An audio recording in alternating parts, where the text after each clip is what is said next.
Ngonga et actualité na République démocratique du Congo, bozali ebele ya kozela impatiemment libre débat manaka na bino na tondi bino botondi ba Kongomani parce que tozali na esengo ya kokabola na bino mesa ya libre débat ya mokolo ya lelo ya yambo breaking news rubrique na biso tolingaka mingi prison centrale ya Makala ezali enfer sur terre oyo moto na moto azali kosomba mbetu na ye na local na ye o azali koluka biloko kolia na mlomea na ye na poche na ye ezali ba révélation ya Jean-Marc Kabund o accordé na Jeune Afrique alobi ete plusieurs lolengo wana na mokili nanu ezalate esengeli ba konziba so ba disposition parce que prisonnier azo luka so ba Damas na mbongo na ye moko ce n'est pas du tout correct pe affirmer ngo état moko oyo auti to pe azali kuna na seperka na ngonga ya lelo nyo mingi papa wa Roma azali déjà na aérodrome ya Ndolo et pa iwa azali ko sala messe na ye totondi botondi na ba Kristo banso ba ko assister na culte wana mais mama ya likamoto kozongela lelo na libre débat etali disukulu na ye après arrivé na ye na palais de la nation lobby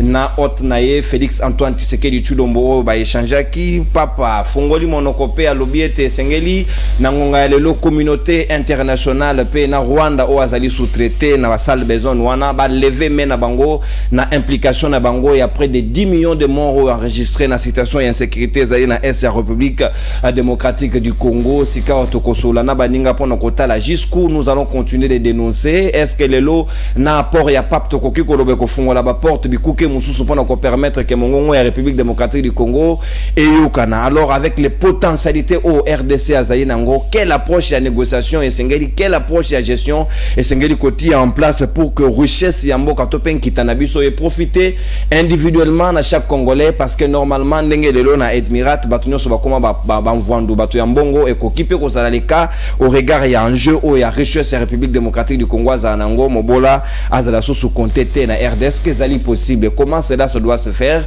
quelle réflexion mettre en place nde yango tokobeta lisolo na baninga ba Kongomani tozali na bango tout ya libre débat tongo lelo na ngambo ya opposition tozali na mwana mboka Claude Molisho le kabeliste ali na biso longo et puis maître Jonathan Angwele pour l'amour du Congo président du parti politique et na ozomi na kati ya lingomba la muka ya résistance pe na ngambo ya IDPS tozali na l'homme aux arguments solides mwana mboka ON abosenge ali na biso longo pe les parents de tous les indépendants et République démocratique du Congo Mwanamboka Patrick Sahel Mpoyali na biso longo ndeto ko analyser matière ya libre débat ya tongo lelo en attendant Mwanamboka Nestor Okoko moko ya bai association ya Camere le visionnaire azali ko rejoindre biso en attendant to ko fungola hostilité na biso ON Bosenge mbote na yo pe boyi malamu na libre débat na ko fungola hostilité na yo 38 ans jour pour jour pape a foulé sous pied na mabele ya République démocratique du Congo depuis Jean-Paul II était na ngonga ya lelo est-ce que tokoki koloba était que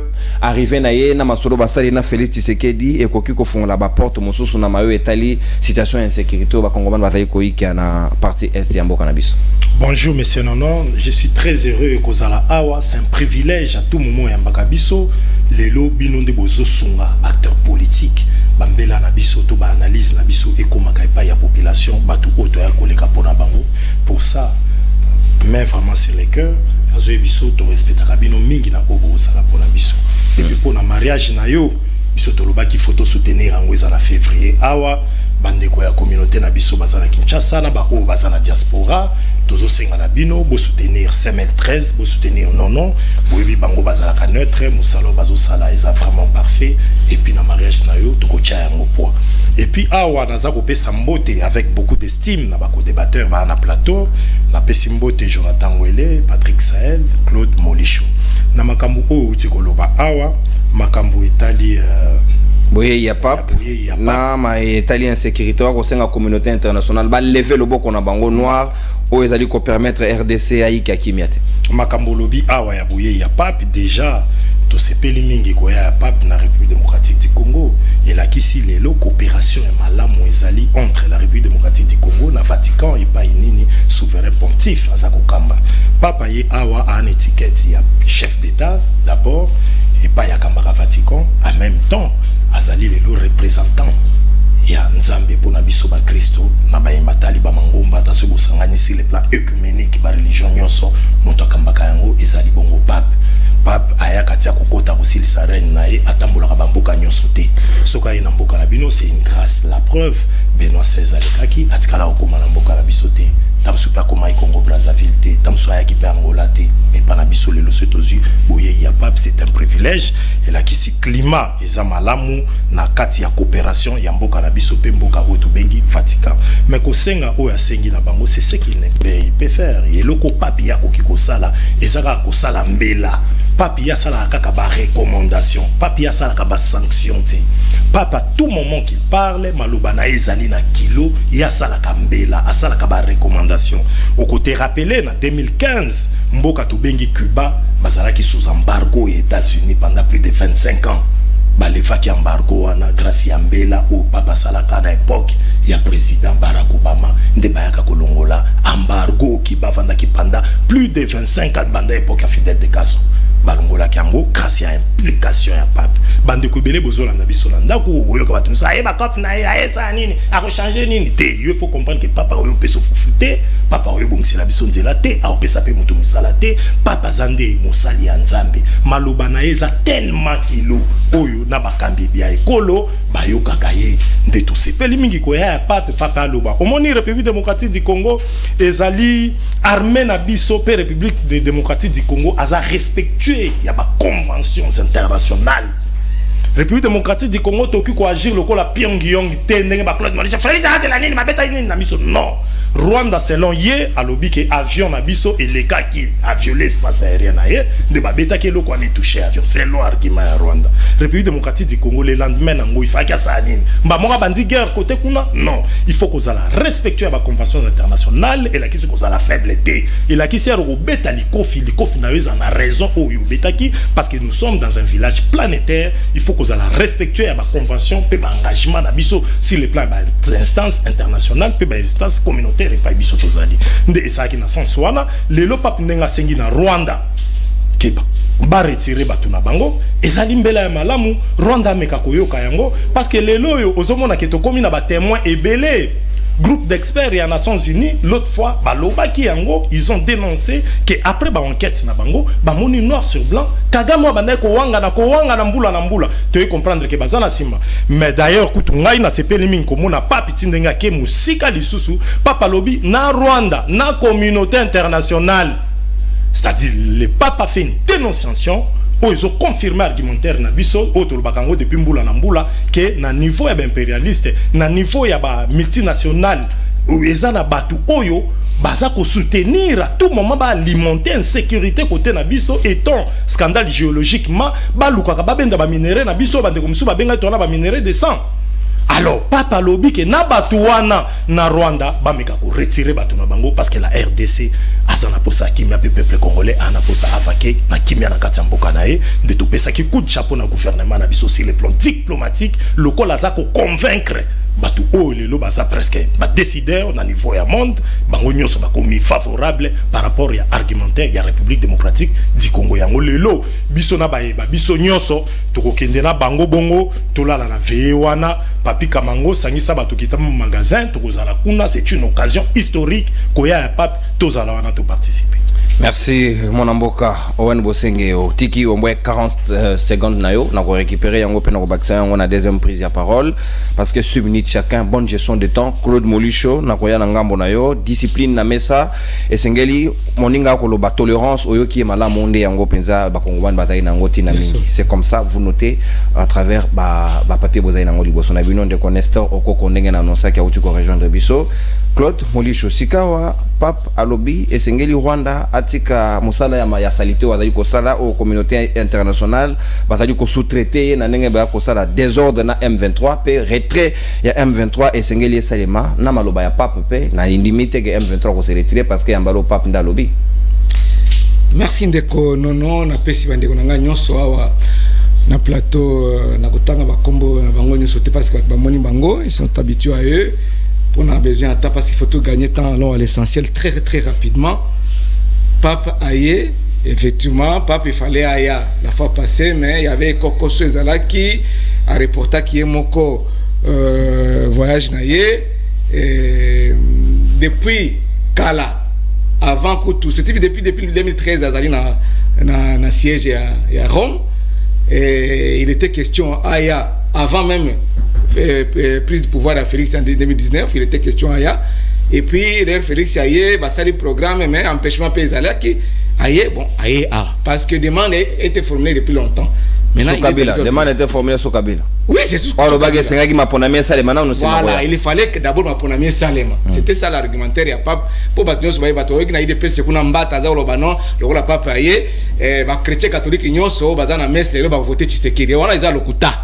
Donc et puis heureusement que cardinal professeur Mbatangwa comme il voyait comment pourquoi il fait ça. Habité sur qu'à professeur d'université moi na doutaka na depuis kala nabi réellement est-il professeur des universités parce que biso to mona professeur biso na biso ba autant ça biso mais oh ya mbata ya tant sangate mais sa façon de réfléchir et la crise vraiment qui attend moi na ya primaire à quoi réfléchir donc la mbata te ndeko nanga o nazali représenter valablement IDP à plateau a lobby que non Congo est respectueuse la République démocratique du Congo est respectueuse bah, engagements internationaux et effectivement là où je suis d'accord avec lui là quand il dit que papa a coupé sa biso maïté bilo a coller té couranté là je suis d'accord avec vous ayeka ka ko exhorter ba c'est normal heureusement que oyebi mais mbata ezo yeba yango pété il faut battre ba que non musali nzambe ayeka ndé ko exhorter ba il n'a pas un pouvoir il y a sanction ni d'agir oui à contrainte non.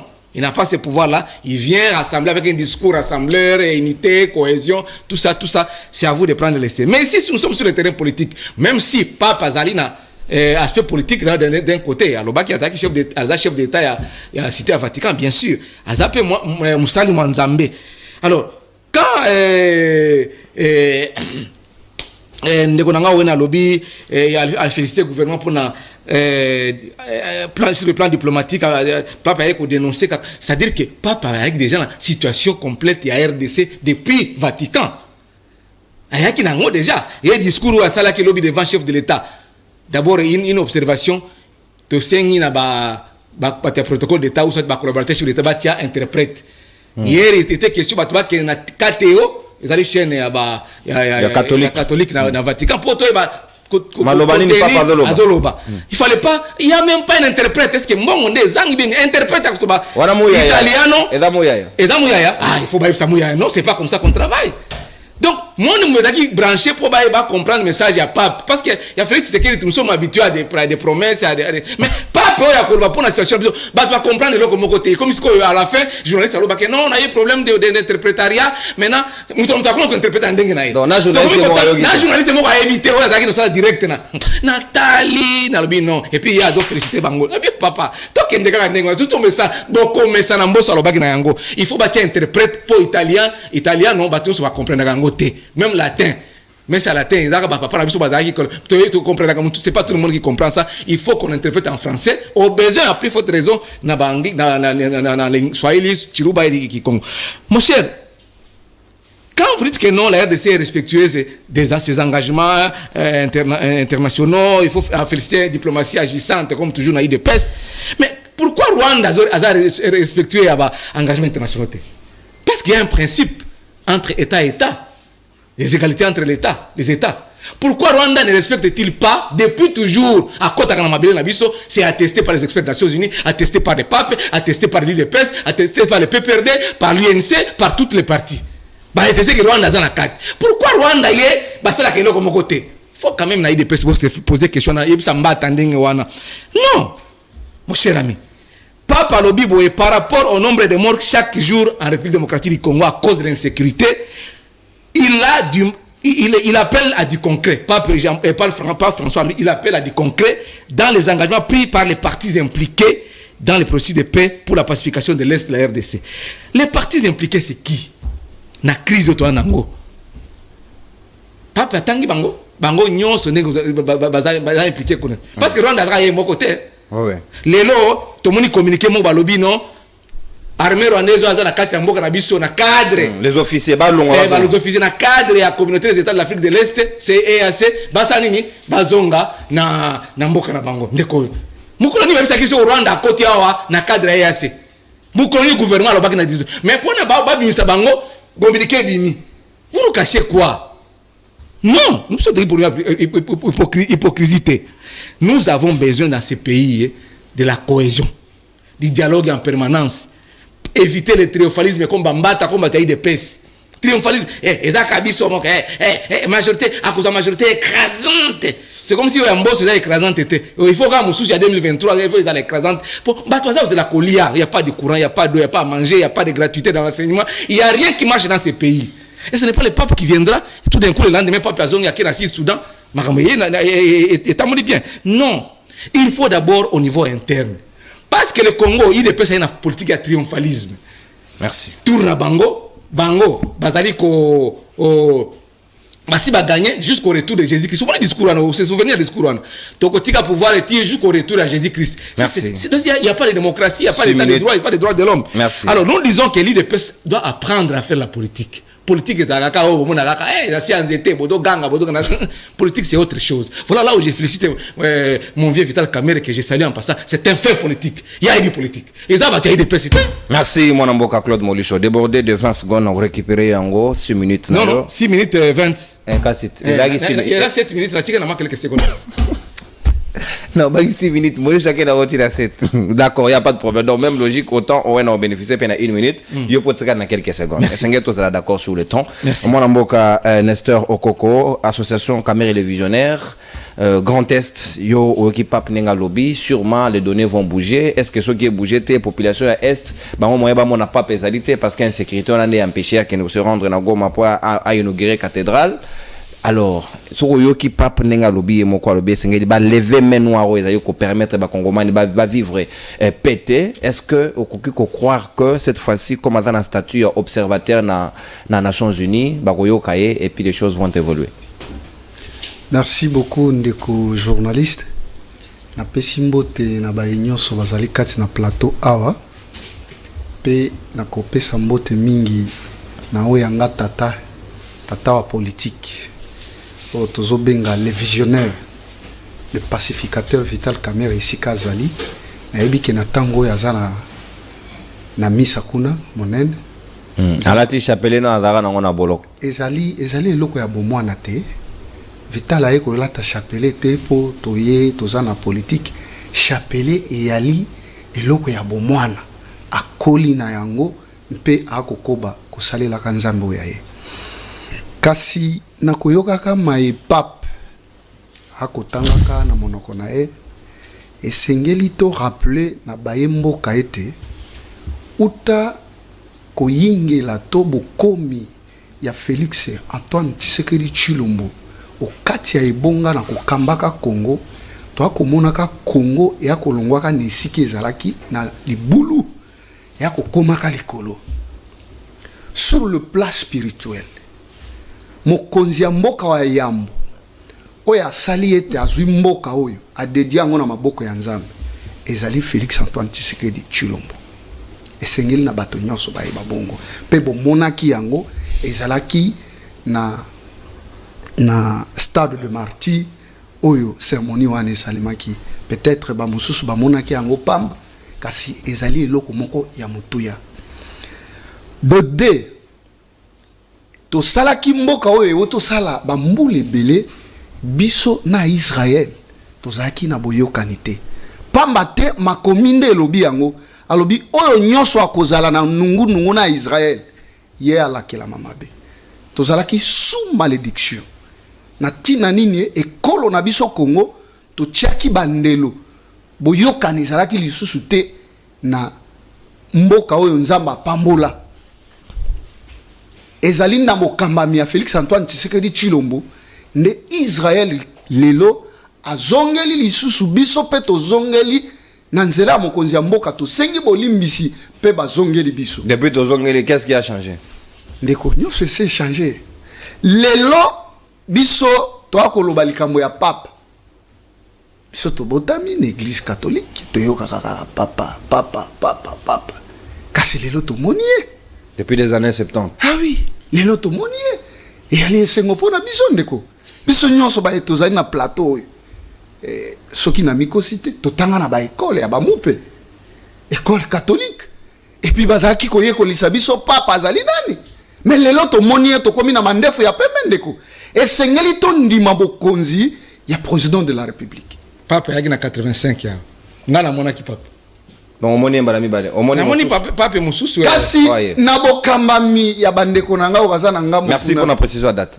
86 hein. Na bokambami na bango sport na yo qui est akoloba ete régime passé bakotisaki demande pape akokaki koyate na bayo bazali kokamba mboka na kokoso après 4 ans soki totali bilan na bango ezala kosala après 4 ans okoyoka chebe akufi kuna Rossi akufi kuna Kinganda akufi kuna yo lingi pape aya na bisika makile akotangaka mikolo nyonso na bayeba akokamba mboka ilayi ya solo papa boyaki invitation na bango kasi lelo esengeli toyebisa bana mboka ete Félix Antoine Tshisekedi Tshilombo yende akei kondimisa papa ete yaka cardinal alobi makambo wana te papa cardinal alobi ce n'est pas les politiques mokonzi ya mboka yoka ambongo alobaki yoka ndeko totika nanu makambo ya mungu journaliste wana atuni mokonzi ya mboka na émission abi na elekaki tango bayaki ko benisa mbongo yo yaki ko kotsa demande na yo na tina ete papa ya na mboka na yo lelo ndimi ete papa alobi iyo nazana ko sepela ete papa azako ya na mboka nanga biyo okoboya ndenge ni boni boyeko c'est que na ba journaliste wana ba ko kosa ndeko nanga na makambo ezali polele boye bwako linga ko memango e koma débat mokonzi ya mboka nde akei kondimisa papa ete ekomi tango ya yoko ya na Congo po ete pole ezali na Congo pole yango moto amemi ezali Félix Antoine Tshisekedi Tshilombo kasi nakotalaka mayema akoleka na mboka na biso oyebi nasepelaki na lisukulu ya pape lobi alobi Congo eyali carrière te. C'est vrai ako s'adresser na Rwanda mais noir ba komisi Congo e komi carrière ndeko nanga nga na yebisaka yo na plateau kaka we abi bayo to biso to bengisa baya kosunga biso bakoko zonga te bango bayaki obeka na carrière po batoka ka misolo ya mboka wolo ya mboka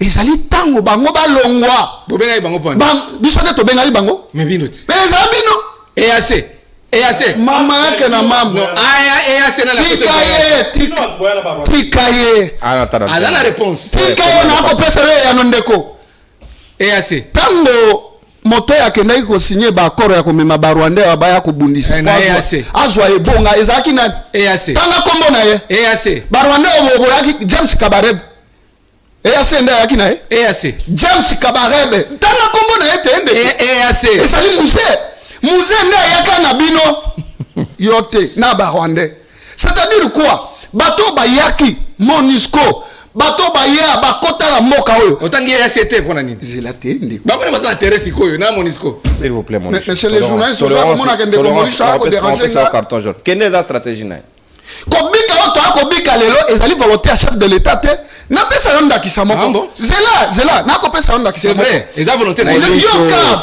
tokei na province ya Manyema mokonzi ya mboka elongo na gouvernement na ye bakobimisaka misolo eza pasi misolo yakobimaka tongo butumo inatina kobongisa banzela mais tunanga nini yakoleka kuna ba détourner yango nana yako détourner kasi bino watenyo sacrete ndeko esengeli kosala ba responsabilité oya kasa ipe lobi yango doka omoni esengo na biso na régime oyo nalobaka yango chaque fois biso na bokambami na biso soki yanga ndeko akosala mabe tobeleli nani asali mabe mais nako pesa yo ndakisa yo s'il vous plaît Claude Molicho s'il vous plaît tango toko ba insécurité na EAC insécurité ezali na mboka na biso mais na yeba yo boyete ndeko naza ko landa yo naza mwana muke na télévision zoka ndo zaka boy et ali malamu te biso baleki toye pembeni na EAC ezali ko lakisa ete otangi EAC te régime passé régime passé pour nous d'abord conseil allez-y Nestor soki ezalaka ngai mbelo bimisi carton ok papa Molicho zo pete carton eza mobulu ok papa ali kolakisa ete mokonzi ya mboka ana volonté bakolo nyonso toakosala na baye Rwanda na bikolo mosusu nayoki oyo koloba awa ete Rwanda azali na EAC te sikoyo Rwanda aza wapi on comprendre madame on comprendre ngai te ya lobi ke Rwanda koti ngulu ba officier rwandais au gouvernement congolais tango bazoloba ke basoda ya EAC bakoti na mboka c'est-à-dire mboka boni elingo bamboka non, le chef de l'État ezali Rwanda, non. Burundi, Ouais. nini na Kenya. Il y avait un préalable. Siko yo lingi ko ba il faut nini Kana le journaliste ça qu'on est c'est tant d'informations. Au débordé. te na débordé te parce que Oui. ne komolisho C'est ça, tu devrais arrêter dans 7 minutes au comme na 8 donc il de komolisho na auto na sous question parce que consommer ta d'antenne. Nanga ka na apporté précision qu'il y avait un préalable au gouvernement congolais et l'Obaki que l'armée rwandaise ne devrait pas fouler les pieds dans contre la force EAC. Oui, ngaria. Mais comment le communiqué rapatrie les officiers rwandais. C'était ça la inquiétude. Comment on rebondit? tango balobi ete mbolombolo ya EAC bakokota na ekolo Congo elingi koloba Rwanda, Burundi na Kenya bango nde bakotaki yango tosengi ete baofficier babima bakende nalingi na chute na koloba boye Congo eyali carrière te wana papa lobi papa lobi mais esengeli toloba yango mpe bana mboka bayoka s'il vous plaît Nestor on aurait dû suffisamment tamba na deuxième prise de la parole parce que mais na regretter na comportement de Komorisho bino na bino batamaniema ngana ça le côté ba rappeler au kaka actualité molisho leki ya lobi abanda kotala onetando kasi na tena rappeler songaye oyo non s'il vous plaît mkubwa EAC to kolobela ngo na EAC comment na lokasa nayo na kolobela EAC mwana mboka maître sur la tango ele malobasika ngambo wayo. Est-ce que Nangonga le pape a lobby ou a koki koloba a dénoncé dénonciation de trop ou bien dénonciation de plus? Est-ce que vous bougez Badline ou bien Bakongoman Badan a pensé à concret? Il faut que les choses changent, il faut que les lignes bougent. C'est tout ce qui Bakongolais ou ya Est Badan en opposant. Merci mon amboka nono pour na libako pe singai. Et yambona banda ko dénoncer une énième enlèvement au mon amboka Congo Manix Yenda azaki victime nango samedi na 10h kino lelo. Je peux affirmer, après avoir personnellement fouillé tous les parquets civils et militaires, je dis bien tous les parquets civils et militaires, il y avait la Kinshasa, mon amboka yenda zate. Toko mituna. Toko li qui a été mituno yango pe comme malibota. Ndekwaza wapi. Na ba état sérieux. Ce qui monto buki mobeko. Ya liboso ba tindele lokasa.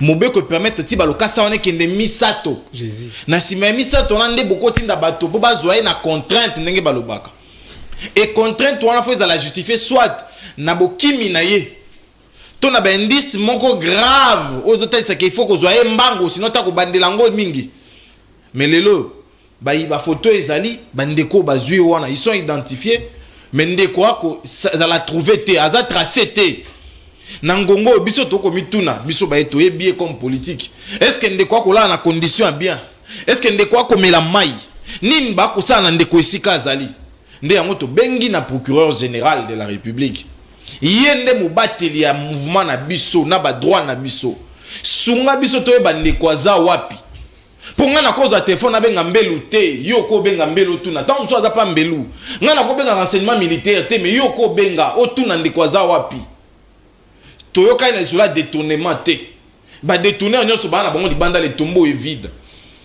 toli qui était mbela na biso ekomi parce que c'est un citoyen congolais qui mérite autant la protection de ses droits que tous ici sur ces plateaux mbote na bandeko na ngai mbote na ba congolais ba ko na biso na bisika nyonso le kwa ngonga mokena ke mo mbango ya liboso na ko banda na lisolo ya intervention ya ndeko Owen.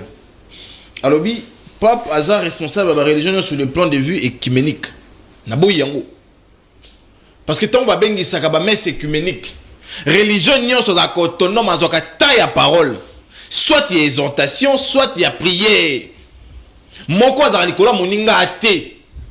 La preuve c'est que constitution ya mboka nanga Congo est posée base ya laïcité à religion. Ça veut dire moto nyonso ana droit ya kolobato ya kosala selon ba conviction na ye. Wana ndeko wana fois za nango pas za nango ya libela. Abandeli so habité le kwa mokonzi ekolo Vatican esengeli na ya tambola ba état nyonso te. Mais ceux qui mokonzi ko tambola ba état nyonso te a délégué bateau ya ye pour pas vendre diplomatie à mboka na ye. Ce que vous sanga lelo ambassadeur à Vatican na Congo comme non apostolique azali représentant azali obi non apostolique obi ambassadeur té déjà non a qualité de diplomate té Voilà la précision. Mais biso so doti na ambassadeur na so na Italie, a comme diplomate. Détail à faire, démarcation simple. C'est une religion qui départ l'ancrage naïe parce qu'il faut que le bayango, ils ont la religion morote na Congo, ils ont un édifice de l'église catholique. Donc il est beaucoup plus ancré. Il y a de ces coins où l'église catholique ça leur office à l'état. Voilà. Ça il faut le dire. Et que sous mon cycle là que azana ba croyant to ba fidèle et belé. Il y a mis balé. Dénonciation ndeko kabundu sur bilei ya ba congolais na ba maison carcérale. Ndeko non ba prisonnier ba la la boy. Ba benga on sait ma gilette. Au moins na cheboy, muso ya cheboy so na ngabo. Vous imaginez un peu. Décembre 2021, un expatrié nourrit les Congolais na Makala. Et pourtant l'État azali a un budget. Donc il est grand temps que cette gouvernance prenne au sérieux la question de la vie de nos détenus. Mais Nestor, le bien il bonne gouvernance de ici papa. Comment contradire? Bonne gouvernance a tout le mérite. Ce qui a mon bonne gouvernance kuna. Et puis après c'est mbota za sa moyi. Azan sa moyi. Ba osala boy. Ana sa moyi. Une personnalité politique le roi ya sa moyi. Akei lo sambo ndeko. Ana sa moyi. Wana akei lo kola mosambe, to kola mo Kristo. Ya za sa moyi, li ya ba chele ya sa tante. Ya za sa moyi. To évoluer. Na ministre Bolobi te Congo eza respectueux ba tiena se attente. Balobi Congo na caméra za na se amoyi. Balobi Congo eza respectueux ba convention internationale de konangai. Botoli biso makasi bopo ani. Biso ne bazali boso to tutaki tolote to bito violer espace aérien ya Rwanda. Biso na communiquer na biso orgueil ya makasi na kati. Botanga communiquer wana te. To bito violer. Est-ce que wana za respect ya bako? Parce que to signé accord à OACU, aviation civile internationale. Balobi même mia espace à moninga. Si ko biso to violer ngona konde bino ba respectueux, faut éviter ça. To évoluer lisusu. Balobi était pas passer les dénonciations à Rwanda ndeko nangai. To bali dénonciation depuis 2017. Précisément la 72e session des Nations Unies. Voilà mon kondia kalazala qui til le loto dénoncer kaka. Rwanda. Papa yo bakama na dénonciation na biso mais to ta sanction mon côté. To continuera ba dénonciation. Entre Rwanda zo gagner terrain na SRDC. To ko évoluer sur le biso to dédiaki mboka na Nzambe après Rotarit na banini to dédié na Nzambe. OK. Et si kan Nzamba za ndeko yebanaka. Et si kan Nzamba za yebanaka. Ce qui nous a malade na Congo ndengo zolo ba nga ke yebana. Pour nzamba lobete présence na molili ate. Pole. Présence na molili ate. Ici quand nzamba ze yebana kaboza na yango. Molisho yo interprète na été. Jésus na Israël ndeko na ngai. Kuna bokiro chani fleur na tomba Yesu. Comme chrétien, assez quoi ndeko merlo za wapi? Yesu assez quoi déjà? Ko cha fleur ndengo beti. Le lotangela unité nini ya ba force d'armée na ngai o ba formation na Israël. Surtout zongi libena solo te. Pour sous mon boutou. Tu m'as dit nos informations qu'on est le Eban et Israël n'a formé ba commandant ba rangers. Il était ni ya Congo ezakuna. Vous posez ba fondamentaux et ko sunga biso. O bete so bino so ki papa ya quitté za po. Je précise, c'est en 2014 que la RDC a officiellement écrit au Vatican. 2014. O lobi so ki ba royauté. C'est là te. O lobi so ba non royauté. Eza po chebe akufaki po d'accord. So ki pa yesi ko eza po avec la akufaki. Nan. Te yango te papa yepo dava kufaki. Pour le bisoka ya quitté. Eza po chebe akufaki. Donc soka ye eza po dava kufaki. Eza po mbera kufaki. Olivier Punga. Non, eza possible pour dire kufaki na marche malonda. Non, il faut éviter ça ndeko. Obeti sula maniema na ochité na ngawa, ngana respecter tant na ngai. Olobi maniema ndeko na ngai. Tout le monde est en TV. Maniema gouverneur Azali, ministre intérieur Azali. Ba ko pia kula bale ki no ya basi fimbo po ba mai. Na Saramabila. Imagine un peu. Na ya ki moto so akolo bango te. Azunga 2 minutes non. Ndeko. Il faut na lo baete. Na za ki moto liboso akolo dénoncer un problème dans votre antenne. Voilà. Na récupérer 2 minutes ngai. Donc l'état sera zaki responsable. Les mai ne peut pas opérer là où il est. Et on a monsieur Sika Nzambaza et banaka. Merci mon amboka. Ah molisho ngai. Moke kufa. Banane babo mabinote. S'il vous plaît, bokomba molisho mbale atabinomo. Tika molisho la rôle là eh. Ye bangone babo mamboka Pas de problème. S'il vous plaît. Patrick Sahen Poy. Sikawa dénonciation sur dénonciation parce que la deuxième dimension photo qu'il y ait une sanction. Tant que la sanction ne viendra pas, à quoi serviraient les dénonciations? Mais d'abord, est-ce que tu es fier que Pape a quand même narrant et à Ngambo bateau ba ko tombo la mongongo pour la République démocratique du Congo pour que la communauté internationale ait comprendre de l'eau et bazafre ezali ko leka parce que ba congomani ba ko souffrir na chair na bango viol à perpétuité sans arrêt, Kokufa, plus de 10 millions de Congolais, on parle en termes de millions, c'est au-delà du génocide même, il y a Rwanda. Pourquoi pas discours, il y a RDCP et comme dans tous les salons? Merci beaucoup, Ndekonono. Merci na Bandekonyo sur la télévision, sur YouTube. Je salue les Bandekonanga dans le plateau, Mauricio, Mwele, Jonathan, Owen, Nestor, Nestor, il y a UNC. Bon, avant de commencer, je voudrais d'abord placer un mot par rapport à ma interview à Jean-Marc Kabound, mon message na Tikeli Moka, Tikeli Mokili na Jeune Afrique. Makambo yo Kabound alobi eza makambo to vivaka. Eza makambo yo donc soko kekuta nakenda kotala ndeko Jimmy Tamadaki côté kuna boye na pasi na motema moni Jimmy la bisinga ndenge biloko ba prisonniers zoya. Vous voulez na boba mais maman na ba chariot moko boye na somo. Mais sikoyo quelques temps après tu Bolanda maman na biso ya ministre de la justice à la capiso 11 prisons à Sika. Quand na plateau to yebisa etobi avant on peut se biso ba prison à Sika. Bongi ça no ba prison ezali. Tchana no moto aza na condition en fait tomba kangara moto et loko moko ka ba privater sa liberté. Ko privé ko liaté. Ba privé liberté pour na moi mbeba o ya sali. Bon malheureusement aussi na ba prison na biso il y a pas que les bateaux ba sali ba mbeba nde baza penzate. Bateau ba mbeba to tam ba tam na kisa ça baza na bango à l'aise. Alors, chère madame, zoa en considération kolela ya Kabound, prison na biso eza invivable. Enfer sur terre. Prison na biso, il y a des gens qui disent nazaki moko na vani na Jimmy kuna boye na moni mutuka moko soki ekoti eke kota pavillon 8 na sima kuna basi ba yebi keke zo bibembe. C'est-à-dire que bato bakufa au moins 5 par jour na prison na Makala. Il y a des gens qui sont en prison à na dossier. C'est-à-dire que il a plus un général, il a plus un colonel, ceux qui ndengeni likande tozo luka Manix yenda boye a tokie a tché na prison. Moto bongo azana responsabilité ya prison Makala te. Ceux qui a kufi kuna prison yebiete. Pour azata na dossier mon côté. Mais na tango kala bato oyo ya comment les appeler pour aller à la prison bah la bakaya bah tout ça pas monika na normalité bah bimisio comment les appeler maître je crois que ouais service moral il y a droit de l'homme je crois bah toi CNDH bah betana bah tout wana normalement la prison bah ça la kayango te il y a tellement d'innocents là-bas que vous pouvez pas vous imaginer. Bon, je crois que le ministre de la Justice, bon, on a sur la prison, bon, mais ça dans la prison, ils allaient à Ngenga, Makala, surtout prison où les a militaires, où ils a fait catastrophique. Nekowen, toi tu es mon frère que j'aime bien.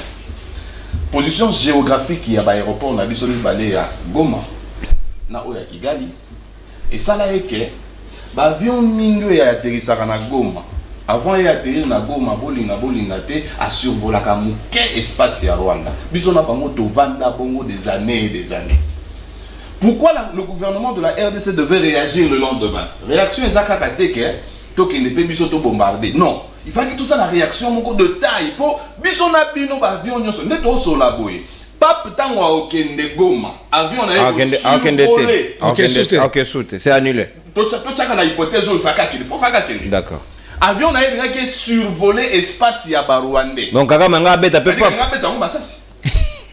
Chaque jour, ba avion ya MONUSCO et survolaka espace ya Rwandais pour ekita na aéroport à Goma. Il faut aller na Uganda. Parce que ba yebi que ba avion na ba MONUSCO tango zo survoler espace wana na kati ezaka ba agente na kati ezala ba minerai ya Congo ya on ba beta masasi la tête. Nous on devait réagir ne serait-ce qu'avec communiquer nos détails ya ogangera ba tuwana na nyongo bande ko na biso. J'ai fait un constat aujourd'hui avant d'aller à l'émission. Ba ATM nyonso to benga ba distributeur nyonso ya ville à Kinshasa. Connexion exacte. Ba lobby et ils ont à 13h, c'est-à-dire après messe. Qu'est-ce que ça? Ça dit que pas pour que ça ça. Papa est n'a pas conséquence. Les distributeurs n'ont sur la Kinshasa. Ils ont ça la tête. Raison. Babi après messe les journées à chômer, demi-journée à chômer payé. Donc après messe va distributeur connexion aux ondes. Mais non, c'est tu vois que Papa Aza deuxième président au monde le plus sécurisé. Parce que après Poutine est gagné. Aux États-Unis il y a Nassima. Il y a Pape. Sécurité à Pape il est tellement macassé mais Internet et ça et ça la nini na mabe pas papa Pour Moutalinga, bimisata moi, quelque chose à sommer la moi, on a mis qui moi, ils et ils ont à 13h. En tout cas, vous devez vérifier cette histoire-là. C'est pas bon. Dans ce pays-là, parce que, papa lobi monoko biso to lobaka. Alobi makambo to banda ko loba chaque jour. Makambo Obama lobate. Makambo Sassou Nguesso lobate. Makambo yo Macron atikala ko lobate. Pape nda lobiango. Communauté internationale. La main noire na bino na makambo à Congo, c'est-à-dire le 9 millions, plus de 10 millions ou 11 millions de morts oeza na Congo, tozo tiango na mutu ya ba français, ya ba américain, ya ba elo papa lobi yangwana. Na ba rwandais parce que rwandais, moi Rwanda moke azana force ya okota na mboka na biso tia sala makambo sala kasoka azana appui d'état été. Alors papa lobi na ndenge moko boya diplomatie. La vraie diplomatie, alors si vous pouvez comprendre que communauté internationale française, bino ba topé sa Rwanda 20 millions pour former armée naé. Oh ba anglais, bino ba boya na sima Rwanda bo kosake, ba kozo ba immigré en Angleterre na bango koto nzoka te na se wana bo pesa mandoki, bo pesa ba formation même militaire pour aya ko boma na est. Bino ba américain ba tuboti na Kagame ayiba en tuant na RDC pour attaquer la bino na ebité na nini alors que RDC le bagi boya tout ça là gagnant win-win. Arrêtez ça. Et le papa lobi yangwana. To sepeli na le loba papa mais na moni Kinshasa tamboli na lima moko banda papa ye. C'est-à-dire que Kinshasa yo bandengani maman nanzela il y a pas d'embouteillage. Et j'ai compris que Congo peut bonga sa volonté na biso moko. Donc dès Congo bonga raté, biso monde to linga raté. C'est-à-dire que depuis ba longola ba roulage. Depuis ba chikata. Embouteillage ici là. C'est-à-dire que basal ça embouteillage dans beaucoup de policiers à Kasongo. Congo est comme Kinshasa est mis propre moko dans le but Kinshasa est à volonté. Donc bison de tout ça ba bomia Kinshasa. Boye ya papa la kisi biswango. Nous sommes très heureux que monsieur Papaya moyen to funda mbongo ezate. Pour ne na moyen to funda mbongo ezate, mais pape merci parce que vous êtes politicien. Ambongo azwaka alanda kaka méthode na yo ndengo saeli politique. On passe à la politique modèle wana et que ça va bien. La politique y a ba buzz na y a nini ezo sungate. Bon dès qu'on a vu sur caméra. Le monde va rappeler que caméra ba tike moi mugeli banda. Libana na ndenga za na sa moyi. Na ebiso que caméra akei lokola mo cliché ya catholique. Na ngina sunga yo kutamela. Kasi on a ministre des affaires sociales za sultan. Mais on le ministre non? On le ministre. Ozomona. Mais ça est sacré. On le ministre. Azapela ma ministre la kati. Non problème wa caméra tini ba. Et bon ba ministre wana bazana na moyi. Moni ngana lo bakali solo ya. Cliché ya catholique na zolo ba. Ake mesa za payer mo côté mutaza na sa moyi. Baza moi mingi. Justice Nzambe peza. Justice Nzambe peza la ka. Moni mutu mususu akozala moyen to sala yeso logo ezate. Tuti kata Nzambe moko soki apesa ta moi moi. Eko sa nini? Yo moto lobinde. Merci mon amboka Patrick Sahel. Soki yo justice yango na. Tolérance. Papa, vous êtes dans les petits détails alors que il y a du mieux qui vous attend. Les na chuter akati ngande maloba te. Na chute na ngeza kiboye. Bandeko wana ba français ba américain ba nani bango nde ba ka kosala ba guerre na mboka na biso na ba Afrique na ba pays na biso nyonso pour na ba intérêt na bango pétrole minerai ba intérêt na bango ezoboma. Alors à partir il y a discours il y a pape on se rend compte que le 11 millions de morts il y a RDC et ça na mutu ya ba impérialistes qui aujourd'hui se font appeler nos alliés alors que dans leur tête ce sont encore des gourous. Merci, mon et des bourreaux. Merci beaucoup, mon amboka Patrick Sahel. Moto na moto consommé ta d'antenne na yeto comme une zone de turbulence. Ah, en tout cas, beaucoup de tolérance et singelo yo kamoninga. Mon amboka Claude Molisho. Na simbelo déjà jaune. En tout cas, ce qu'on dérange moninga na pêche ngomba la moko avertissement ngwa. Et vous avez quitté Komingo yo qui penda religieusement moninga au comprendre malam comme ça na ta d'antenne na yo au réagir. C'est comme ça et singelo to évoluer. Mon amboka Owen Bosengi. To dénoncer et belé. Nous sommes montés sur le toit, to lobby de partout, dans tous les salons. Yambalo souffle Tshisekedi Toyo qui pensait que Mongongo Nabiso et Yokani makasi au sujet de l'agression, au sujet ya mayo et d'aller l'insécurité na partie Essiambo Kanabiso, mais sanctions et zoyate. Qu'est-ce qui bloque? Est-ce que Sengeli Karato Loba, comme une lettre là, ou bien il faut maintenant solliciter des sanctions parce que au Rwanda, d'ailleurs, Costa la Sogue RDC, débat condamnation et de partout. En tout cas, Naza, c'est d'une question. Il fallait qu'on a côté rapidement, mais il faut mais qu'on balaye, moi, biloko, mais bien aimé, balobi, on a plateau. Par exemple, que Joseph Kabila a formulé qu'à demander à visite à Pape. Gouvernement Mboka, gouvernement. Je parle de et puis pour le bac gouvernement Nabiso, à l'époque il y a Joseph Kabila, oui. Basala qui demande voilà, mais le climat est là qui a mal monté à la République démocratique du Congo. Le climat n'était pas attractif pour une personnalité comme Pape Aya. Pendant que les lots, je suis étonné, bien aimé Jonathan Ngwele, au comico défendre régime, il y a terreur, il y a Kabila. Régime sanguinaire où Moutounion soyez bâti. Un gouvernement ou un régime qui n'inspirait pas confiance dans Moutounion, soit dans la probité sur le plan moral, dans l'instance politique. Joseph Kabila, le régime à Kabila qui est presque isolé. Ça n'inspirait pas confiance au pape. Nabatango Anabaya. Bouyebi Bakliman Tozanango. Oui, mais pourquoi tu as dit ça la tina basene ça? Tito ça ba mampo na ba décrispation. Même entre acteurs politiques Tozala qui divisé. Mboka Tozaki na attente. Tozaki malam mingi te mboka ukako yamba mutoloko la pape te na tana. Mais je suis étonné. Na yebite ce qui par rapport à Nini. Pour toza lelo Jonathan za na opposition ozo ça l'assemblée pour défendre Kabila excusez rouler j'ai fait ma carrière na comme histoire voilà awa ye auti koloba que non a évoqué ba mamba lelo zaki oyo ka Russia ku finale ya kufi Jonathan se permet lelo peut-être ba Félix d'avant kufa Jonathan tu défends qui? Parce que les lots qui n'ont la place à Jonathan, c'est que j'avais déploré de l'époque à Kabila, il fait qu'elle a toujours bon. Ce que Félix peut enregistrer, tu noté que l'époque à Kabila Salama qui a Félix peut enregistrer Salama. Mais il y a comme une tendance à innocenté. Oh, et Salama qui n'a régime passé, Jonathan au Bungi Makasi. Et puis je voulais te rappeler, Jonathan Nazo, Ezaka n'a habité sur le pouvoir à Goye Bissoyango, sur toi, un plateau, évita que le balanga, oh, notamment pour la libéla. Tu n'as ni qualité ni pouvoir, il y a faire noter la biloko.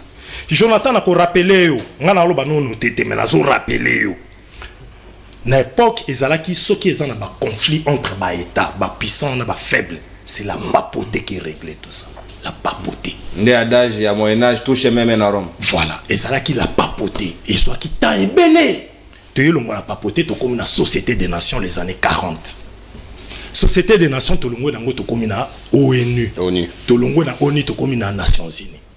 Donc les papes aza parmi les grands influenceurs il y a monde et puis les décideurs. Oh yo quand on parle des impérialistes na instance na bangoer bazo solo là le pape est l'homme le plus influent que le kakutu na président de la République. Ba rencontre écuménique ndengo lobi ba tutu ba sokata na bango ya minute boy na boy. Nga na lobi na ote okanga ngolelo mais na bino temps mais ka ko vérifier ndeko nanga okoyo mona ba rencontre écuménique ezala présidée par les papes. Vérifier yango sous bien ou vérifier ceux qui n'ont pas tort en tout cas gentiment na reconnaître que j'avais tort mais nga na yebi que pape sur le plan œcuménique ceux qui batu basangani pape mutu a sa dernière parole batu tout bakoloba mais c'est le pape qui a la dernière parole déjà nga na loba na yo awa naza étonné makasi comme on a net par exemple Jonathan Ngwele a commis qu'on défendre le régime ya Kabila. Ah, on déconanga lobby formule qui demande des actes formulés depuis l'époque à Joseph Kabila, ça n'a pas été respecté ou bien Ezala qui répondit favorablement. Le lieu a répondu l'époque à Félix Tshisekedi. Ce qui te lobby que Eza et l'oko moko boy un avantage. Ou bien et l'autre moko ya pape koye pa na biso Jonathan bio papa qui n'a pas biso to lobby papa qui n'a pas tout été to lobby cause occasion on a IP délégué des gens mais ceux qui bosi occasion on n'a pas pas ici le plan historique to konoter ngo ke pape afula qui peut pied na biso na mboka na biso depuis 1985 il peut sous ça auto salelo il y a rien déjà lelo 3 minutes capitaliser la question ngana ça 3 minutes ba 8 minutes nga na 4e minute et puis na tikala na minute na ngati boso naza pina na temps. Awa sikoyo question ezali d'ailleurs pour te faire perdre la ligne à idée question na onde question oui yango na zongeli parce que to dénoncer belé il faut maintenant qu'on passe na axe question na onde ngo utai ko tuna ngai awa question ezabo tozolo bango à maintes reprises omoni même lelo owen ndenga za na kata UDPS owen au pouvoir ne réagirait pas forcément ndenge Félix Azouage batu to baza na kata PPRD soy baza na pouvoir ba ko agir exactement ndenge Kabila zo agir mais de façon collégiale va réfléchir est-ce qu'il est opportun les lots République démocratique du Congo qui est dans le cœur contre le Rwanda ou pas parce que option nanga personnel yanga owen en tout cas ndeko to bunda na Rwanda ta ba 2000 ba année 2000 ba 2002 déjà bitumba ya grave option nanga personnel mais le gouvernement président Félix Tshisekedi azo solana ba père na africain au baza proche na biso na République démocratique du Congo. Même hier Claude Molisho Mambazo lo babilobe na plateau awa Kabila aza parmi bato ba solana pe na Félix Tshisekedi que mon frère comment oki ko agir azo pe ça pe ba idée na.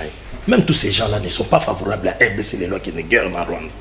Tout qui est non dès que diplomatiquement bien que tout le monde diplomatie a échoué mais tout à la seule sanction qu'on suivre pour d'ici le plan des relations internationales tout ça première étape il y a diplomatie ce diplomatie simbité toqué na sanction ce sanction simbité toqué na ba recours militaire ndenge to yeko liango na relations internationales si ko lelo oyo ndenge to monique si le plan diplomatique masolezo qui ne malam mingité ba sanction oyo ya malonga penza oyo ko epate population ezo simba penza mingité na landi pe bande ko na partie est bazo gérer que pour la guerre contre les Rwanda gouvernement na biso ameka kotala si on doit agir dans sens wana toke nango en violation peut-être ya ba principe misusu oh biso tozo linga kozala encore respectueux pour to gagner raison na biso na ebisa que l'autre fois politique à victimisation c'est aussi une option na politique.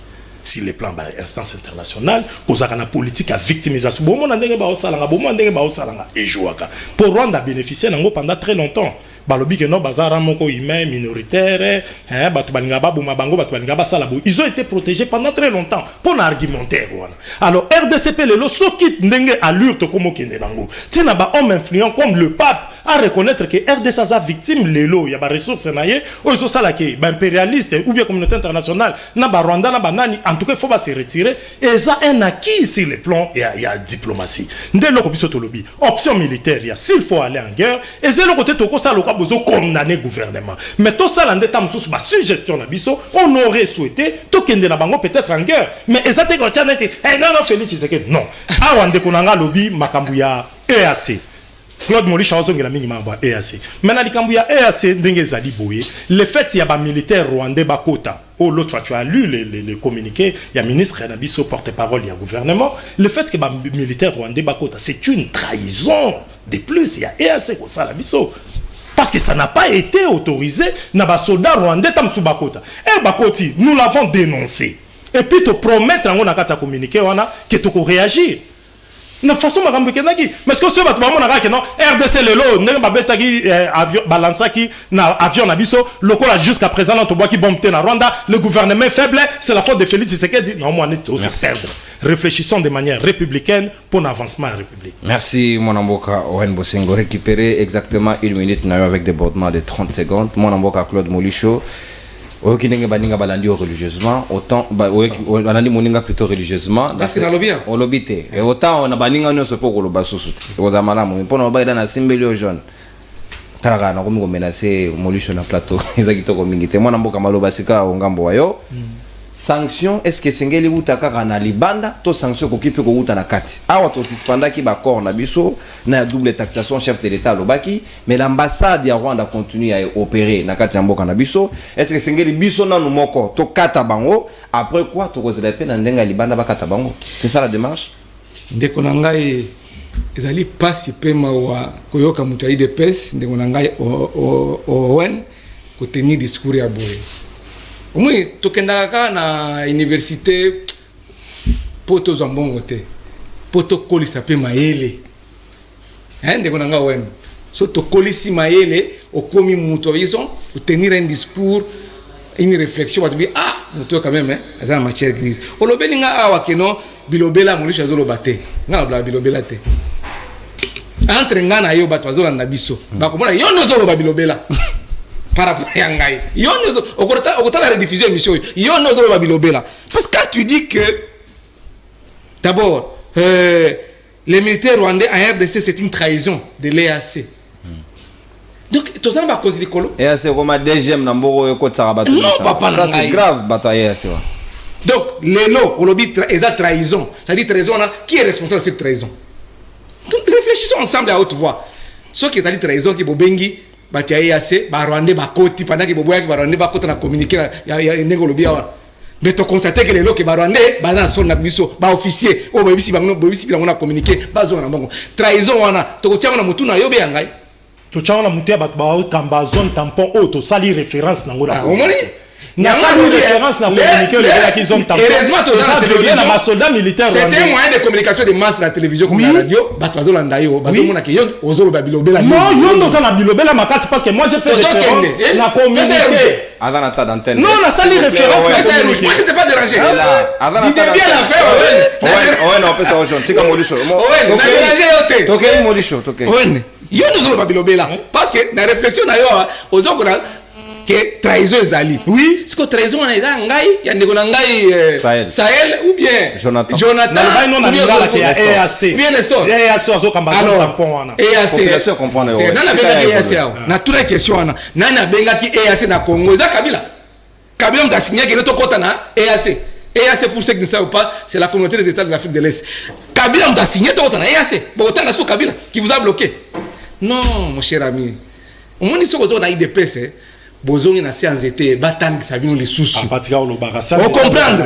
Na ye na question ya ndeko na ngai. Non. Oh ouais les sous-sous. Alobi bilobela. C'est-à-dire quand alobi que non Félix Tshisekedi azo na ba père na ye baza favorable na biso et puis il soutient pour dire que non, il faut d'abord commencer par nous avons les acquis diplomatiques sur le plan diplomatique, il faut des sanctions. Sauf sanctions simité notre na guerre, recours militaire. Ndeko na ngai. Sauf que ozo tala démarche yo solobi wana. Mais M23 au combattre na Mbujimaiti. Au combattre na Kikwiti. On ne part du principe, papa. Je ne pas du principe. Ezali ngai. Yo principe là aussi au pessimiste. Moi j'entre dans ton discours. Nathan ngai. Yo solobi. Alors souffrez kaka. Oyo ka noter peut-être vous attaquez konani. Mais aussi recours militaire na dernière position. C'est-à-dire que ba M23 ba komati na Mbujimai, ba komi na Kikwit, ba komi na Maindombe, ti na Mupompa. Ti na Mupompa. Tous la kaka ba sanction ya, ba sanction na ya, ba sanction pe ya kangote. Diplomatie agissante, diplomatie non, mon cher ami, si vous êtes incapable, heureusement tout qui na élection. Heureusement, on a ce côté là, il y a pape. Le roi papa Zalia, je peux parler en français pour que papa me comprenne bien. Non, va traduire papa.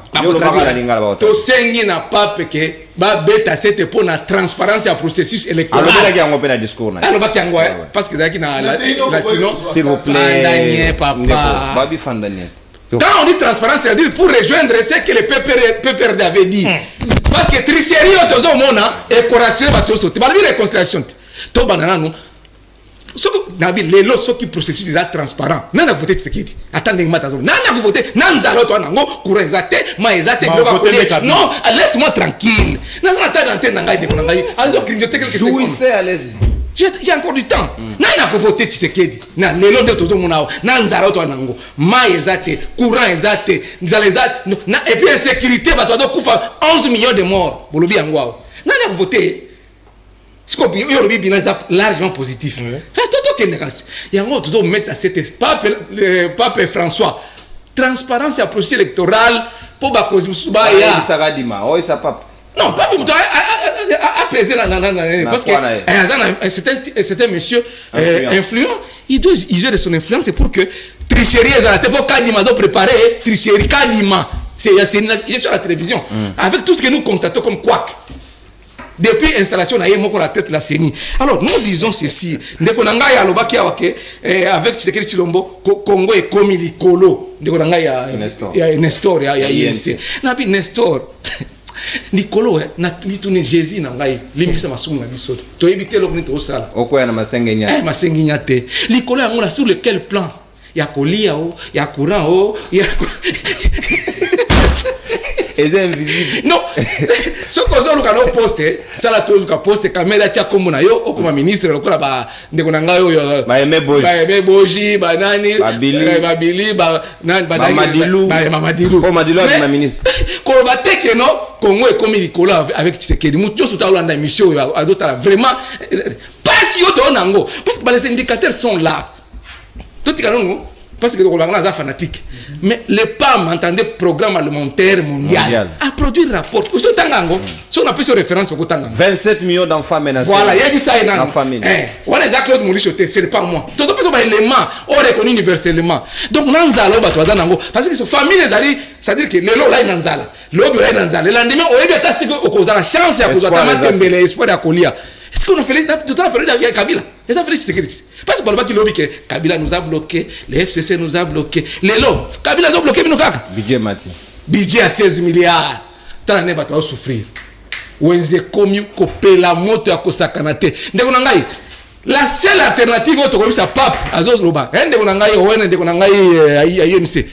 que token na maponomi libre, démocratique et transparente sans exclusion. C'est-à-dire que tout le monde n'a pas voté Félix Tshisekedi dans Zalawa. C'est un peu tout le monde. Très bien. Et puis, je termine par l'écuménisme, la rencontre économique et la capacité de président. Non.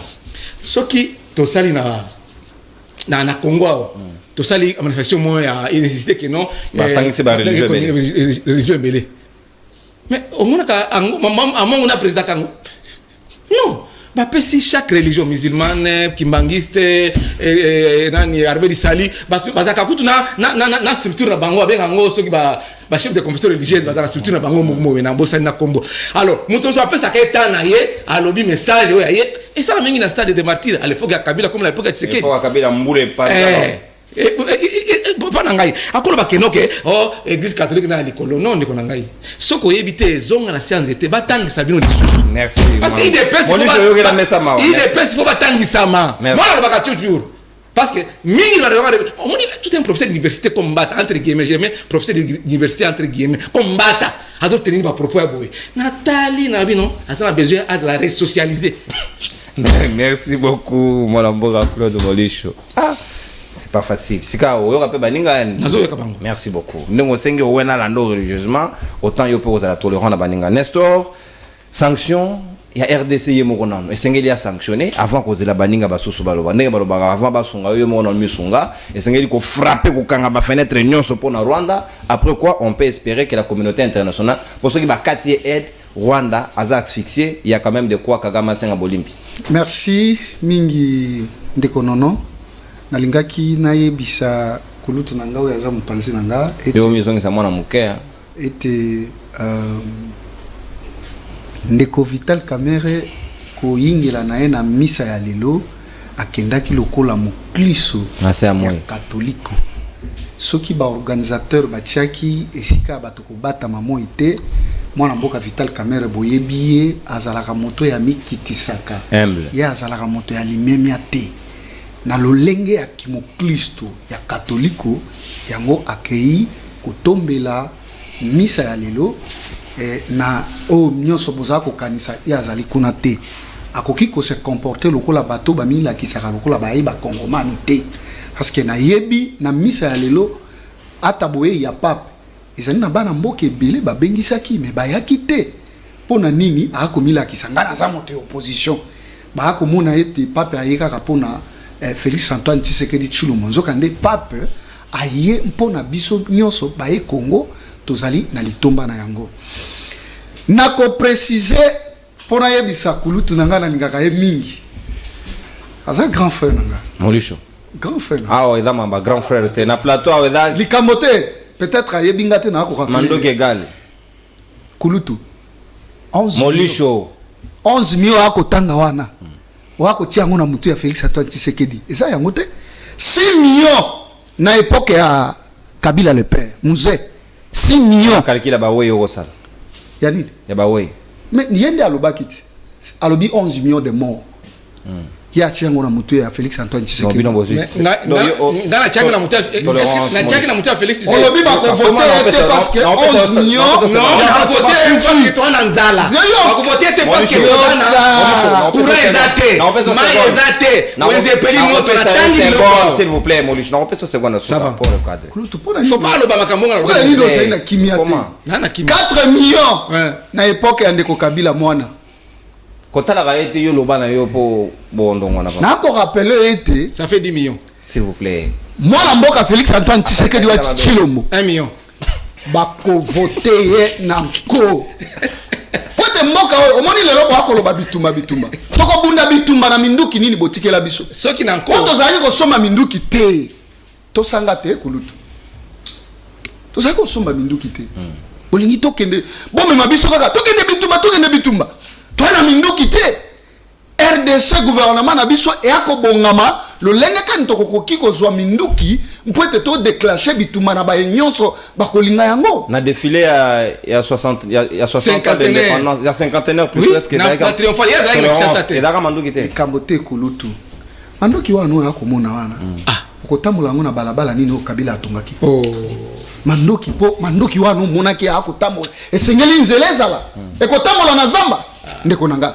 totika bajeko tango toakoloba bitumba na nzela nini bosala nzela sikoyo na nzela nini lelo na bokamami ya Félix Antoine Tshisekedi Tshilombo nzela salami nde toakomona lelo tokomi na makoki ya kosomba minduki ye akoloba bongo Kabila atika ye na 120,000 francs kuna na RTNC sika salaka babengana ete wana lokuta 120,000 francs wana okosi siko ba fonctionnaire au Félix Antoine Tshisekedi aye komatisela bango salaire combien bango bakoko voter yete bakomi na 320,000 lelo na 120,000 autres Kabila atika bango bako voter Tshisekedi te boni kokosa bakongomani ko nzala bukangalonzo botikela biso masango ya bukangalonzo etonga nini oza na réponse soki toye na eteni ya basanction lelo oui tokokoloba biso nyonso communauté internationale esengeli mpe sanction interne ezala na kati na biso neti nga na akoloba tikanga na tisa réflexion na nga na manyema kuna esengeli basanctionne gouverneur wana ya IDPS mango eyakobima ya kosala banzela tunanga nini eyakoleka kuna lelo maimai oyo eza na salamabila kuna bango nde bakoma okongola mbongo ya kosalisa nzela ekomi soki bakoteli bino na ndako boza 10 personnes mutu moko 5,000 soki mbongo eza te bakangi papa na bino mais déjà au village là-bas baza na misala te mbongo mais gouverneur akolia mbongo ndeko na nga mais ça il DPS gouverneur manyema za IDPS gouvernement ya mboka akotina mbongo chaque mois pour na kosala banzela bana nyo sacré sanction lelo na manyema bana manyema ba ko nyokwama pona nini gouverneur azwi mbongo ale sikoyo ba maimai nde ba ko commencer la cotisation elingi koloba nini sanction sengeli ezala sikoyo sanction kuna ya communauté internationale nane ko sanctionner bango au moment que na kati kuna bango bayali États-Unis bayali na kati Angleterre yo kaki Angleterre asali loi ya kozwa ba réfugiés nyonso ya kotia bango na Rwanda pona mwana bitinda na bango France nda yako fina na Union Européenne soki combien 20 millions misolo ebele na tina na kosungaka Rwanda pona nini yango biso to akobelela ndoki tolingi to bana nanu kobengana nanu MONUSCO lelo nde bolamuki ndeko ese babakisi inane yo ebite na lobby mais bakiseli ete omoni na bokamami ndeko auto lobelo ko moko ya mutuya soki pona nga eloko ya mutuya eza nini to bana nanu na MONUSCO lelo nde bolamuki MONUSCO ekende après MONUSCO CAC ekende EAC EAC voilà tona tina na bango te tozaka pe na CAC tozana tina na bango te bakende sikoyo koma bobengisi bato baye baumeli te boyisi bakende pe basali pe eloko te lelo nde boyebi bakosala eloko te basali eloko te tolobi c'est normal esengeli bakende oyebisaki bango depuis kala bino mission nini oyo esilaka te napeso carton te nakolobisa nakoyebisa totali kema ye tobengaki bango baya kosala basali yango te biso nalobaki bien régime na biso bolamu na biso ezali nini osali tondimi yo osali te tokondima yo te yango élection tozokende élection lokola bato ya PPRD bakoboya carte d'électeur na 2006 pe mwana mboka Etienne Tshisekedi pe aboyaka carte d'électeur élection esalemaka te merci bandeko ya PPRD bafanda kimia azosenga élection epa ya papa sikoyo calendrier oyo nani kadima publiaki ya yebi yango te merci beaucoup kulutu na ngatika kosala makambo merci merci mokonzi ya mboka na kosenga yo maître Jonathan s'il vous plaît na kosenga yo gouverneur ya Manyema ako bebisaka misolo ya kosala babalabala esengeli alongwa Molicho s'il vous plaît. Mon amboka maître Jonathan 5 minutes na yope sengelo consommer ngongana malamu mais aucun de tu n'assiste parce qu'il y a des débordements de part et d'autre pour que tout soit beaucoup plus correct avant que nato boucler na mon amboka Patrick Sahel sanctions dans tous les côtés sanctions de tous bords sanctions il faut communauté internationale peut sanctionner Rwanda pour que Kagame comprendre que il ne s'agit pas seulement de simples dénonciations mais RDCP a une part na responsabilité en termes de sanctions. Merci mon amboka nono na yebite ceux qui nous collent souka oyo parti to pays union ba démocrate pour le progrès social ba ça qui session de formation na bango za kikan o benga libanda na ba parti mususu école du parti pour na kotalisa bato ba ko ngongo à parti qu'est-ce qu'il faut dire et qu'est-ce qu'il ne faut pas dire pambate makambo ngana yo kiao et ko ça na polete parti wana ya obena désordre surtout que sous musika to ba parti wana ya na niveau T nazonga malem na bando na ndeko Nestor lelo mokonjo ya yo mutuka ko tambo na na plaque rouge Vital Kamerhe oui pona nini akoti na lo ya bato baza na ceinture ya institution liboso ya mboka donc on a droit ya koza sécurisé par unité et bomba ka institution liboso ya mboka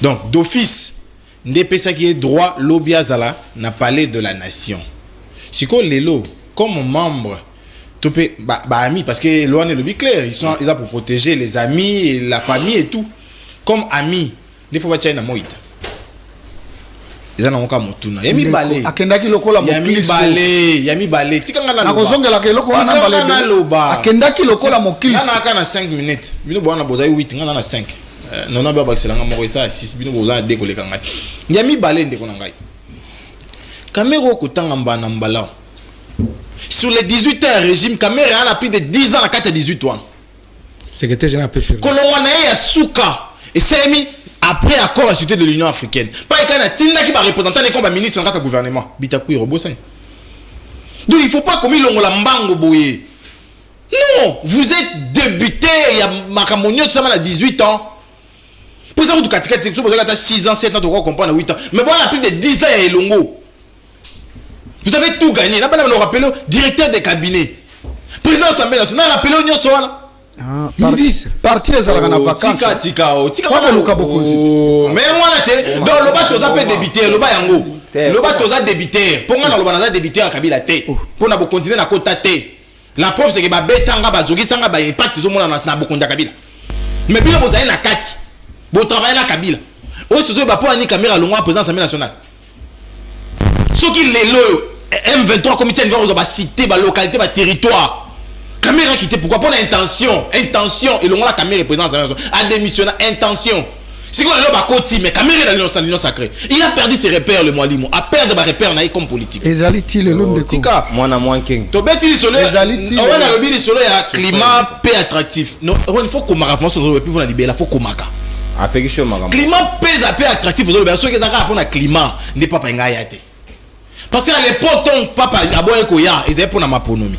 mais mutaro comme na goma mais l'homme mutaro comme goma té à l'époque na en 2013 mboka mobimbe kita na goma toutes les institutions liboso ya mboka na armée état major militaire mobimba ba kita na goma mais lelo état major ezala ngwa ba adjoint bazar ba porte parole bazar mais mutaro comme kuna té ba pas OK était pour insécurité mais à l'époque encore comment ce qui à l'époque ba na okufa mais lelo ba dozo kufa té ce qui pour na climat pas parole comme na Congo sous ce qui pour na climat ce qui pour na climat.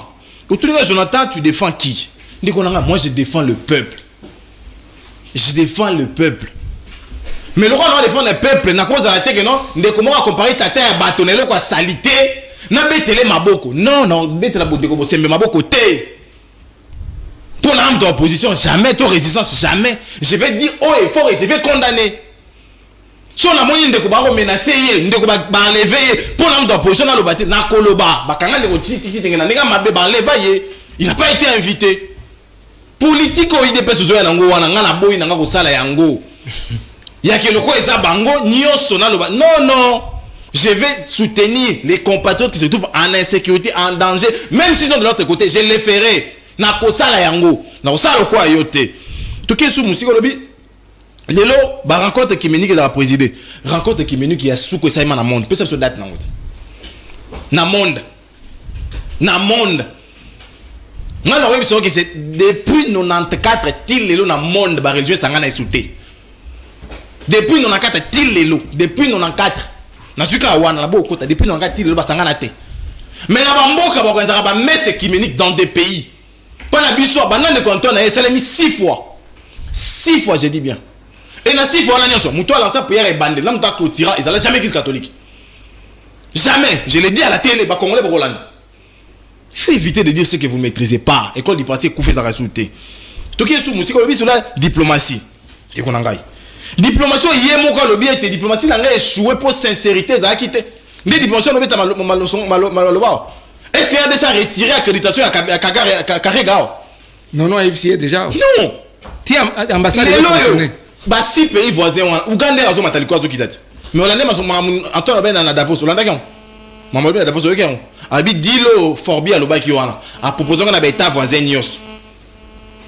Donc, c'est que même Ouganda, ça qui est sincère, t'es à Dilo, mais tous en Rwandais, on a l'écolo. Non, soyons corrects avec nous-mêmes. Tout qui est sous Moussika. Ndé quoi bêtise sur la route construite. Ndé quoi n'engaille. Peut-être en termes de pourcentage. Combien de kilomètres de route beaucoup tagi, combien boutongi. Ne parle pas de manière allégrée comme ça. Lipoa. Non non. Yébisa biso na ma précision. Lipoa. Ah quoi lipoa. Maman solo. Le bateau coûte 700 km. Tu combien à 2000. Même tu les ça à l'électricité. Tout le monde y a un pété. N'est-ce qu'on a sanction de Konangai? Sanction de Bosso fait tous en Mbosso. Mbosso par exemple. Parce qu'elle a na TV. Que ba collègue botika ba groupe ça veut dire il va combo na bango maintenant il y a benga pas yo kaeta na PV député moko ituri auto ya ba groupe rebelle na Kinshasa groupe moko ya Sekebimi ya yambi bango ba sali ya ona wite nani yango ayo kamboso na papier toki sous musika alobi ate Monisco photo benga na ndeko boya bakuta Monisco azo apurer 6 mois na yebo akende wala score aloba yana defendre Kabila Monisco banako 6 mois na ye pour akende et là on doit bosengi prolongation à 1 année. Et le lobo Seigneur 3 fois déjà. 3 fois vous avez demandé les prolongations de la mission nationale. 3 fois. Est-ce que vous avez mon histoire qui est? Merci. Et puis c'est mon histoire qui est. Na élection moi, yo za na vie au côté chance. Yo za na hélicoptère au tika blo kuna. Merci mon ami. Et puis ta mamando qui tende kona ngai. Sukoyo e beti wana. Yo do soma gang. C'est Joseph Kabila Kabang. Ah, Joseph Kabila voilà, Joseph Kabila Sombateur de Congo. Récupération Moïse. Merci maître. Attention de bonne réalité de Konanga. Tout le monde a ba image té. Ba avion de chasse tout le monde a l'écolo. Ba hélicoptère. Na défilé cinquantenaire à Zalaka. C'est la réalité. Si au bout et on kaka pour le Kabila. Merci mon amboka maître Jonathan Angwele pour l'amour du Congo, l'amour Sikawa, le père des analystes indépendants dans la République démocratique du Congo, Patrick Sahel Mpoy. Sanctions de quel bord? Est-ce qu'il faut qu'il y ait d'abord en international ou en interne pour la RDC? Parce que Rwanda, il faut que nous comment quoi fixer pour qu'il y ait quand même marge de manœuvre à continuer comme ça là ou à ça là. Merci beaucoup pour la motuna. Na sepeli na ndekonanga Owen a évoqué le principe moko à motuya et relations internationales. Il a dit là où la diplomatie a échoué, on passe dans les sanctions. Après les sanctions, c'est impérativement et automatiquement la guerre. Ben voilà. Si koyo tant que tokomaki déjà na koyo ka solo ya sanction. To tient na froid ba relation na biso na Rwanda, to sengi to senga ngopeka verbalement karega kende to mona lettre té pe akenda soki pa yaka na butu to yebite ambassade na bango zo sala ça la télétravail na Rwanda tilelo na Congo Brazza. Il a fallu avion na biso et transgresser muke territoire auto sala ka chaque jour na bango pour beta missile. Mais pendant que ba sala bongo ba avion na bango eza sur le sol congolais. Quartier général ya Rwandais eza na Goma. Bah sanction en dengue ni photo que nango ndeko nono international pe interne. Oui, je dis oui. Mais si quoi bah sanction on a fait la sanction populaire, il y a biso population. C'est-à-dire que il faut tout le monde apprendre que la diplomatie a montré ses limites. Il y a mon président de la République à l'obagi diplomatie est simbité. Owen Pekoud na plateau à l'obiango 3 fois. Non, il y a des acquis. Diplomatie est simbité. Maintenant si quoi il reste la population ou le peuple doit sanctionner. Premier sanction liboso on a encore proposé la sanction nini. Pour biso ya moko boye, est-ce que vous avez que moto aye ko la zone tampon wa Kenya, yependa simi poumon économique à RDC. Ba banque nyonso eza ba Kenya. De tout type. On peut aller na sanction ya ba banque, c'est-à-dire que congolais nyonso abimisi mbongo na ba banque ya ba Kenya ezami balawa. Procrédit et comment Equity. Eza ba Kenya nde ba Simon, c'est-à-dire ba simi finance. BCDC donc pour dire qu'est-ce na BCDC Equity na BCDC comme le moko. Kenya akeli susu azui banque le roi Tembe o efuta ka ba militaire à Congo. C'est-à-dire tant au Kenya zo futa ba militaire à Congo, tolinga te moto ay ko sa zone tampon awa. Ayebi effectif normal ya armée congolaise. Pour yim ta futa ka ba ngombo. Zone tampon. Ça c'est bradé là. Au sommet de la place, il faut surtout pas sanctionner. C'est-à-dire que tout ce qui est kenyan, parce que bah jouer na jeu morboé, communauté, sanction sous ces années, tout à l'international. Il ne coûte rien à la RDC, on va rien perdre. Ceux qui ont l'ongoli accréditation na biso na EAC. Ton longwa officiellement EAC. EAC est composé de 9 voisins qui sont de potentiels ennemis à la RDC. Une autre sanction parce que la communauté internationale pèse à 319 millions en Rwanda pour lutter contre le réchauffement climatique. C'est-à-dire que le Rwanda, Rwanda bénéficie de climat et monde des années. Toké na makambo ya COP pa boye ba pesa biso mwa mbongo moko boye insignifiant. Or na makambo ya COP ya COP soki 28 soki 29 ça maki pays au fois so mbongo malonga parce que nous sommes na pays solution. Deux pays solution na monde. Na mokilo ezoya c'est la forêt équatoriale, c'est nos eaux. Tango nile eka wakala mingi te awa boye tala basenga biso tozwa ba fongola nzela ya mai eke de ti Tchad. C'est-à-dire qu'il faut sanctionner Kabila Boyaki. Tout le monde sanctionner Tobi. Netibino bozo soutenir Kaba Rwandais. Netibino bozo bomaka na est. Tozo so banzete na biso so forêt équatoriale to katia auto sa bakirda. Ata so inza leza mboka. Ata ndunda so ko tika lino. So ki to bandika makambo Kongo. Ndela ko gangela Kagame so ki faut ba bomelo ko bon abirima na ba ko salango. Sanction ni balé toké na Kenya to bimisi ba mbongo na biso. Kenya air na bino et kota sous espace na biso. Parce que vous êtes des hypocrites. Vous travaillez avec ceux qui tuent en RDC. C'est comme ça qu'on doit sanctionner. Sanction bon eko ya na mukandate. Et on a bien une sanction populaire. Dans la G. C'est-à-dire que biso population au télémi à partir d'aujourd'hui Kenya air to matali susu té. Kenya air a okitali susu na njili na biso té. Ba banque na bango TMB to bimisi ba mbongo na biso nyonso. To zui ba banque na bango BCDC to bimisi ba ça veut dire que makambo eko sila. Il est temps que le peuple se lève. Et on a toujours phrase à musée. La guerre doit être longue, mais surtout populaire.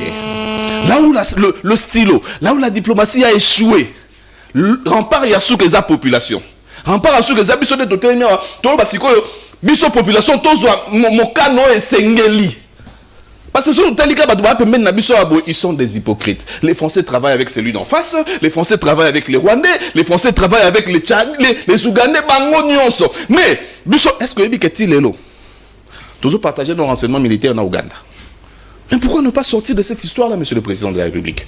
Sortons de cette opération mixte RDC-Ouganda où nous partageons même les renseignements militaires. Mutualisation des forces. Comment on peut attaquer notre ennemi le Rwanda pendant que lui, nous partageons les informations avec l'Ouganda et l'Ouganda partage l'information avec le Rwanda?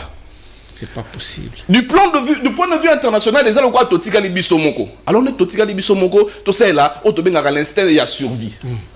Population, peuple de la biso, ah, son, mon bout à zonga, mon bout à sangisa biso, liboke moko population, avec ma casse dans les abino. Au moins, il y a trop de. Il y a des zones d'ombre, on a des coups mingi dans ma diplomatie. C'est que le président de la République, il faut comprendre que rempart dans les arabes na IDPST et comme Congo et comme congolais mobimba. D'accord, non attends on a sur la caméra. Je l'aime bien. Je sais que j'aime bien caméra, mais ce n'est pas l'amour que j'ai pour caméra. Ndé côté ndanga bomba ma au caméra sali. Bon et bon que vous avez bolingwa soloté. Et puis on a qui nini sanction ya Nzambe, justice ya Nzambe. Et ça ma bêta.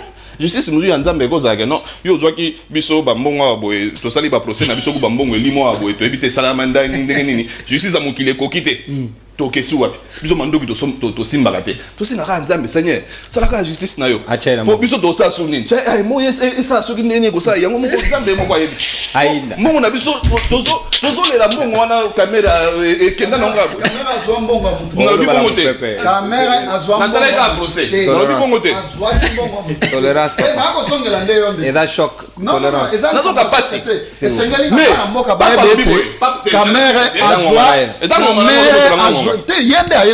papa lobi boya